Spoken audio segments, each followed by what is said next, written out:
ಯಾಕೆ ನಾರಾಯಣ ದೇವಸ್ಥಾನಗಳಿಗೆ ಹೋಗ್ರಿಲ್ಲ? ನೀರು ಸ್ಥಾನ ಇದೆಲ್ಲ ದೇವ್ರಿಗೆ ಇಂಪಾರ್ಟೆಂಟ್ ಅಲ್ಲ. ನೀನು ಮನೆ ಒಳಕ್ಕೆ ದೂರ್ತೀಯ ನೋಡು, ಅಲ್ಲಿ ದೇವರೇ ಪರಮಾತ್ಮನ ಇರೋದು. ಅವನಕ ನೀನು ಪರಿಶುದ್ಧವಾಗ ಒಂದು ಮಗು ತರ ದೂರಿ ಹೋಗಿ ಆಟ ಆಡ್ಕೊಂಡ್ ಬರ್ಬೇಕು. ಅದು ನಿಜವಾದ ಭಕ್ತಿ. ನೀನು ದೇವಸ್ಥಾನಕ್ಕೆ ಸ್ನಾನ ಮಾಡಿದ್ರೆ ಹೋಗಿ ಕುಡ್ದು ಅದೇನೋ ಅಂಟು ಗಿಂಟು ಅಂತಾರೆ. ಯಾ ಅಂಟು ಇಲ್ಲ, ಯಾ ಗಂಟು ಇಲ್ಲ. ಪರಮಾತ್ಮ ನಾವು ಯಾವಾಗ ನಂಟು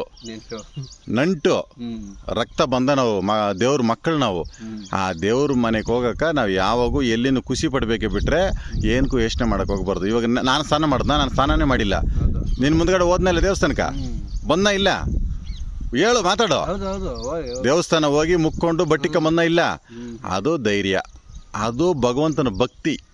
ಈ ತರ ಎಲ್ಲರೂ ಫಾಲೋಅಪ್ ಮಾಡಬೇಕು. ಯಾರಕ್ಕೂ ವಂಚನೆ ಮಾಡಬಾರ್ದು, ಮೋಸ ಮಾಡಬಾರ್ದು, ದ್ರೋಹ ಮಾಡಬಾರ್ದು. ಇಂಥೋ ಕೆಲಸಗಳು ಬೇಕಾದ್ರೆ ಮಾಡ್ಬಿಟ್ಟು ದೇವಸ್ಥಾನ ಒಳಗೆ ಹೋಗದಿರ ಇರ್ಬೋದು, ಯಾರ ಮಕ್ಕದ ದರ್ಶನ ಮಾಡದಿರ ಇರ್ಬೋದು. ಅಂದ್ರೆ ನಿನ್ನಂಥವ್ರು ಪುಣ್ಯಾತ್ಮರು ಧೈರ್ಯವಾಗಿ ಹೋಗಿ ದಿಗಿಲು ಬೀಳ್ತಾರೆ, ದೇವ್ರು ಮುಕ್ಕಬೇಕು. ಸರಿನಾ? ನಿನ್ನ ಹತ್ರ ನ್ಯಾಯ ಅದೇ, ಧರ್ಮ ಅದೇ, ಪ್ರೀತಿ ವಿಷಯ, ಯಾರಿಗೂ ದ್ರೋಹ ಮಾಡಿಲ್ಲ, ಯಾರನ್ನ ಯಾಮರಿಸಲ್ಲ, ಯಾರು ಸೊತ್ತಗೂ ಆಸೆ ಬೀಳಿಲ್ಲ. ನೀನು ನಿನ್ನಂಥವ್ರು ಈ ಪ್ರಪಂಚ ಪೂರ ದೇವ್ರವನೇ, ದೇವ್ರ ಜಾಗನೇ ಇಲ್ಲ.